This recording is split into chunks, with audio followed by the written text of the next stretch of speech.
যারা রান্নাঘর পরিষ্কার রাখতে চান কিন্তু পরিষ্কার হয় না, তাদের জন্য আমি নিয়ে এসেছি একটা জাদুই উপায়। তো এর জন্য প্রথমে 1 কাপ জল নিয়েছি, তার সঙ্গে 1 কাপ সাদা ভিনিগার, যেটা আমরা রান্নায় ব্যবহার করি, সেটা দিয়েছি। দিয়ে এর সঙ্গে একটু ভিম লিকুইড, তো আমি ভিম লিকুইড ইউজ করি, তো সেটাই দিয়েছি একটুকু, আন্দাজ মতো আপনি দেবেন, বেশি সাবান যেন না হয়।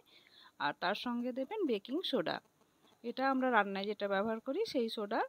তো এটা আমি 3 চামচ দিয়েছি, দিয়ে এটাকে ভালো করে নাড়িয়ে নেব। তবে একটা বড় পাত্রে গুলে নেবেন, আমি ছোট পাত্রে গুলার ফলে আমার যে অবস্থা হয়েছিল, তো সেটা যেন আপনাদের না হয়, সেই জন্য আপনাদেরকে বলে দিচ্ছি।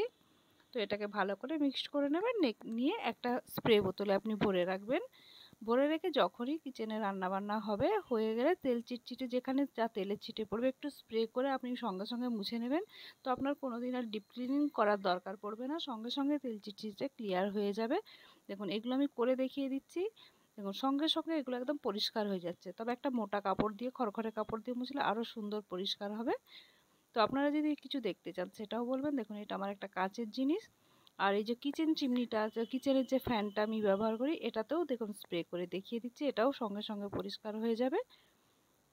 আর যদি কোনো আপনাকে ডিপ ক্লিন তো মাঝে মাঝে করতেই হবে, ফ্যানটা বিশেষ করে, কারণ ফ্যানে প্রচুর চিটচিটে হয়, কিন্তু রেগুলার যদি করতে থাকেন আর কোনো চিটচিটে হবে না।